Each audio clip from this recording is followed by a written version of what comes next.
What's going on, everybody? B. Scott here with GOD. And on today's show, we go over the NFC South.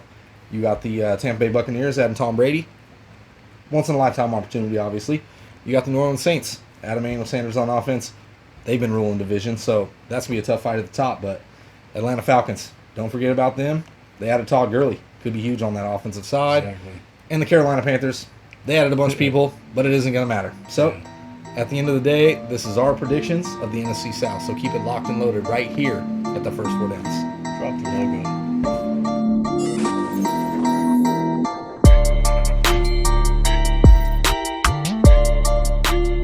What's going on, everybody? And welcome back to the first four downs. And on today's show, like I previewed, we're going over the NFC South. Yes. Some fireworks in this division, obviously. They had Tom Brady. It's not every day that Tom Brady's on the move. So it's pretty crazy. Yeah, three MVP quarterbacks in this division. Yeah, absolutely. But we can start today's show with the team that doesn't have an MVP quarterback, obviously, because they didn't sign Cam Newton. So it's the Carolina Panthers. And the Carolina Panthers are going to struggle this year. You know, for me, I don't see how people are ranking him so high and giving him all this credit where credit is not due. Look at Teddy Bridgewater. Is he an okay quarterback? Sure. Game manager. Absolutely, if you want to call him that. But at the end of the day, there's nothing that Bridgewater is outstanding at. You know, nothing stands out on paper or on the field. Yeah. So, can Bridgewater be okay in that system and what they're trying to do? Sure, but possibly. I just don't see it, especially in this division with this that is very tough. Yeah. So, they lost a lot of pieces on defense. Kuechly retired. Lost Bradbury. Eric Reed, they didn't let him go, didn't want to re-sign him, you know what I mean? So the defense is young. It's going to be tough. They got a lot of tough sledding.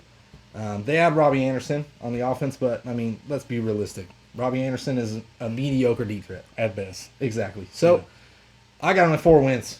You know, I'm giving them a division game, and they got a somewhat easy strength of schedule, but they're not going to be good. Yeah. I just don't see it. What do you think? It's crazy. People got him ranked so high, and they keep saying Christian McCaffrey, right?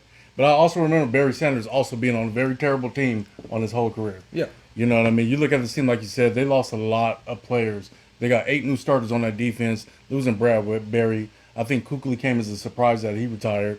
They lost Gerald McCoy in there. These players are very key in the leadership of this defense, you know what I'm saying? Yeah. And then you go to the offensive side of the ball, you lose Cam Newton, you lose Trey Turner, you lose Greg Olsen, and also the Coach Rivera. You know what I mean? This is a team that has to find their identity, and they're going to have to find it very fast, considering how strong this division is right now. Vegas got them at 5.5 games. Bro, I got them well under. I don't even want to pick. Do I pick 1 game, 2 game, 4 games? I don't know. I just know they're going to suck. Yeah. It's going to be tough sledding for the Carolina Panthers. I can't believe they got them at 5.5. Yeah. Because personally, it's going to be pretty tough. But anyway, we can move to the next team in the division, and that's going to be the Atlanta Falcons. This is a team that is always on the fence every year.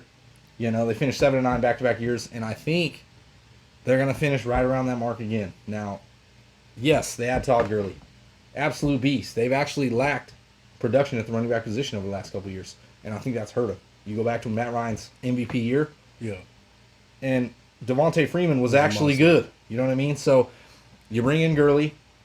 You don't know how much you're going to get from him, but you saw last year as the production grew towards the end of the season, his numbers started to grow.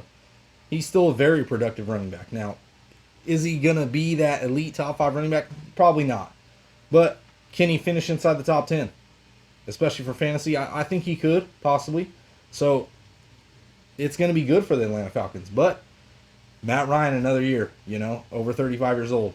Julio Jones, another year. Are you going to see his decline? You know, Calvin Ridley, 3rd year, should break out. But I still got them right there at that 7-9 position. I don't think they did enough on the defensive side to make a change. You know, they added a couple young players, but they still struggled on that defensive side of the football. I got them at 7-9. What do you think? Yeah, I don't know. You know, it's Atlanta. You know what I'm saying? You're right. You know what I mean? They haven't been right since that MVP season that Matt Ryan had.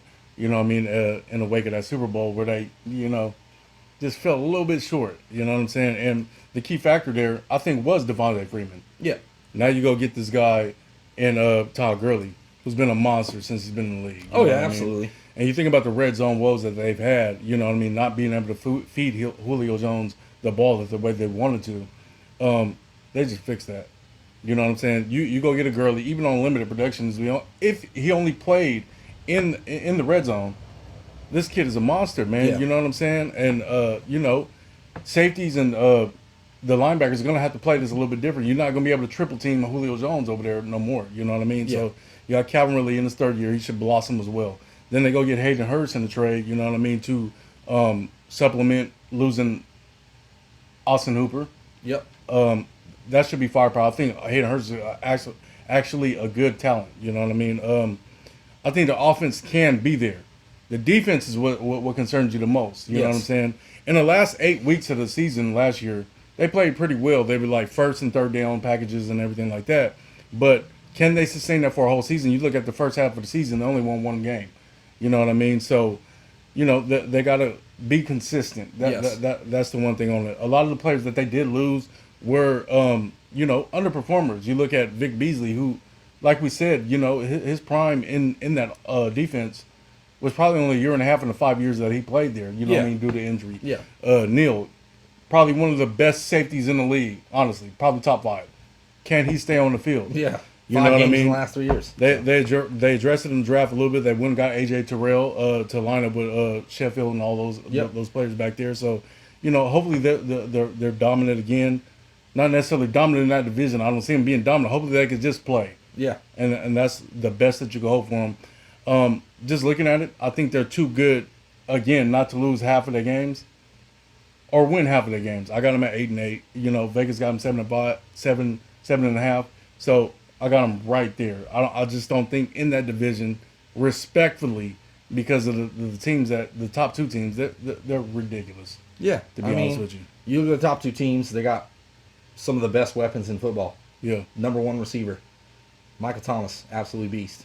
Mike Evans, Chris Godwin, a great tandem. So it's going to be very tough. Look what's silly, though. The number 2 receivers in 3 of those teams, you got Calvin Ridley, right? Yes. You know what I'm saying? Then you got Chris Godwin. Then you got Emmanuel Sanders. These are beast offenses. You know what I mean? It's absolutely ridiculous. But just I got Atlanta 8-8. Yeah, I could see them winning 8 games. They're a decent football team. Don't get me wrong, but it's gonna be a struggle, especially on the defensive side. So now we can move truly to the heavyweights of the division. This is gonna be a shocker. This is gonna be a boxing match. Honestly, it's gonna be toe to toe, back to back. You know what I mean? Back and forth all season long. I think it's gonna be very similar to the Niners and the Seahawks last year, where it's like they're gonna be fighting for that top spot. We could start with the New Orleans Saints. Yeah. So the New Orleans Saints, they didn't do a crazy amount of free agency. They lose Von Bell on the defensive side, but they do add Malcolm Jenkins. Don't get me wrong. Great signing for them. It's good for them to fill a spot that was a big hole. So absolutely good for them. They added Emmanuel Sanders, arguably probably one of the best wide receiver 2s they've had since Drew Brees' tenure there in New Orleans. New Orleans, I mean, they've had a lot of good, okay wide receiver 2s, but Emmanuel Sanders, Joe Horn, those kind of players. Yeah, of course, but Emmanuel Sanders, man, he's a 1,000-yard receiver. Yeah. So absolutely an upgrade. I think the offense can be very hard to stop, but they do have some tough games. So I got them finishing right at 11-5 this season, and they might be fighting for that division lead. Yeah. So Vegas got them at 10 wins, and I got them right there too. Give or take a win or loss. You know what I mean? Maybe they're 11-5. Who knows? You think about the New Orleans Saints. They always seem to have those great pieces right there. Yep. But when it comes playoff time, they never quite get there. You think about that brutal game in Minnesota, that last play of that game. I mean, oh my God, I thought they were supposed to be in the Super Bowl that year. It's crazy. But cornerback got death threats. I'm pretty sure he just whiffed on the tackle. Yeah, man, it's crazy. There was memes and everything, man. But I think they'll still be right there too. But honestly, the schedule ain't doing them no favors at all. You know what I mean? Yeah. I'm looking at it. I think they're gonna go on the road and they're gonna lose to the Eagles. You know what I mean? You got the Kansas City Chiefs that they play.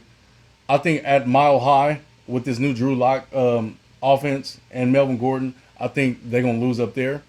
I think maybe they split with the Falcons and the Bucks, obviously, respectively. And I think that defense that the LA Chargers have right now is going to come into New Orleans and shock the shit out of them. You know what I mean? So I got them at 6 losses. Malcolm Jenkins, that's a good signing for them, losing Von Bell or whatever. Malcolm Jenkins has already won a Super Bowl.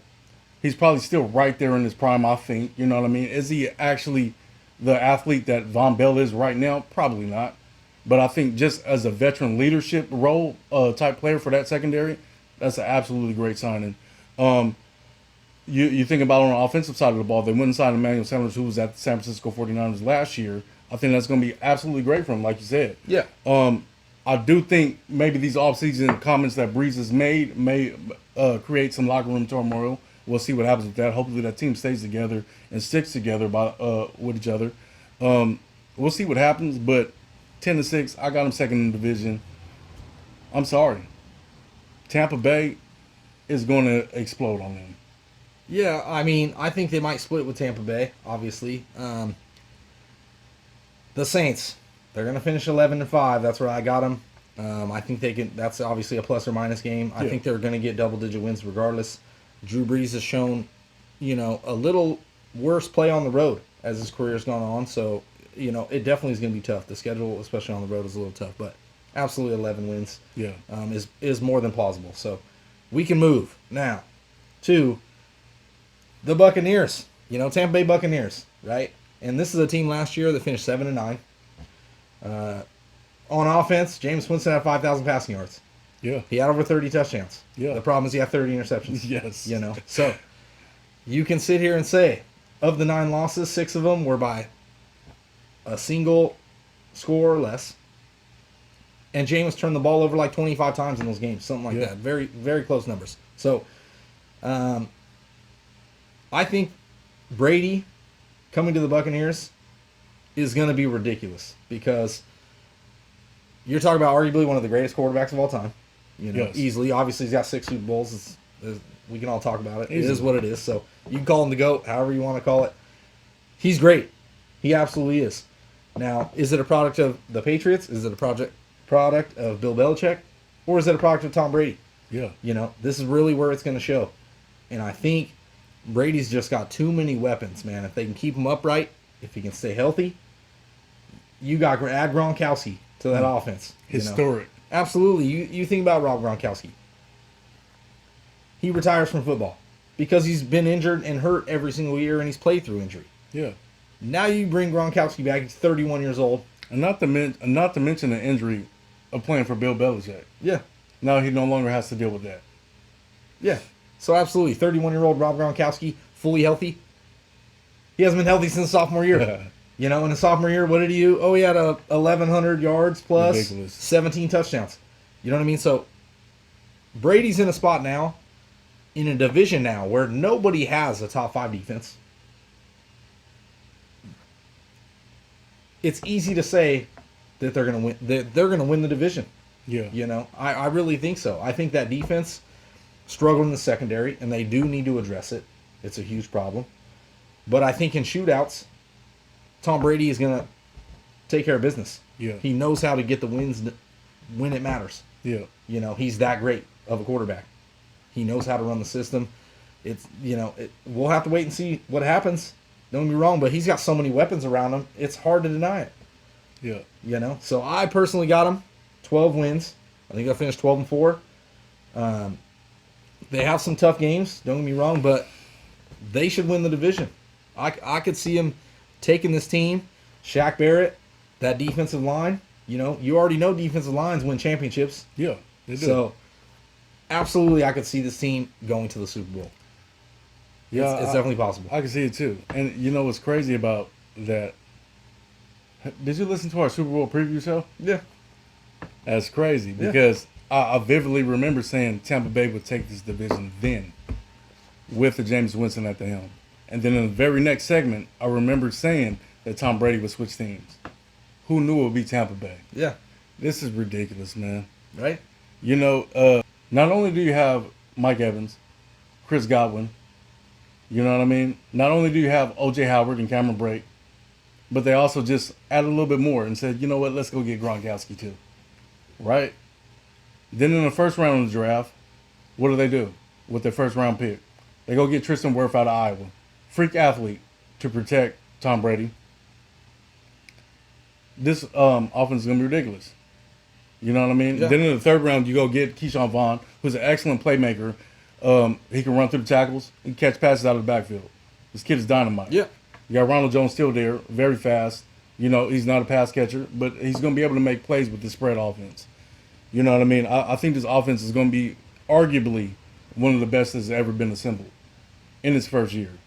You look at the defensive side, you know what I mean? That front seven is probably the best front seven in football, period. Yeah. Secondary woes, that was the problem for them last year. Well, they addressed that. Second round in the draft, they go get Antoine Winfield Jr. You know what I mean? Who has a pedigree. His father played for the NFL, 3-time Pro Bowler. We all know about him. I think Tampa Bay did it right. I think Bruce Arians did it right. You know what I mean? These Tampa Bay Buccaneers are here to stay. I think they're going to be the NFC representative in the Super Bowl, hands down. I got them 14-2. Vegas got them 9.5. I mean, Tampa Bay, let's go. Yeah, you know what? You look at the turnover differential, first off. One of the bottom 3 teams in turnover differential because James Winston turned the ball over 39 total times. Yes, he did. I don't Also think, threw for 5,100 yards. you're right, absolutely. So, Tom Brady, is he going to throw 5,000 yards? Not necessarily, but 4,000, 4,500, easy. Possibly. 30 touchdowns should be pretty easy. 30 touchdowns is a realistic number. Will he throw 30 interceptions? No. Not Is he even going to throw close. 10 interceptions? Probably not. Probably not. So you look at the turnover differential. They're going to go from minus 13, minus 15 to probably plus 10, plus 12. You know, the defense, they're going to get enough sacks. They're going to get those fumble recoveries. Yes. You know what I mean? Shaq Barrett, absolute monster. So they're going to be right in that mix with the top 5 teams in the league, especially on the turnover differential side. So Yeah. easily going to be 12-4. They could lose the division. Don't get me wrong. The Saints are no joke. You can't say they're not. They're always there. Absolutely. Period. So You know? it's always going to be a fight, but I definitely think the Bucks, Brady, Gronk, you know what I mean? Hopefully the running backs work out. Yeah. Ronald Jones, you know what I mean? Keyshawn Vaughn, we'll have to wait and see, but 12-4. I got them 14-2. Possibly the Super Bowl champs, Yeah. or at least in the Super Bowl. In the Super Bowl. Absolutely. I got them there. So, those are our predictions of the NFC South. Don't forget, like the video, subscribe, hit the thumb at the bell, follow us on Instagram, Yeah. Twitter, whatever you want, whatever platform you like, we're always here. So, it's been B. Scott. G.O.D.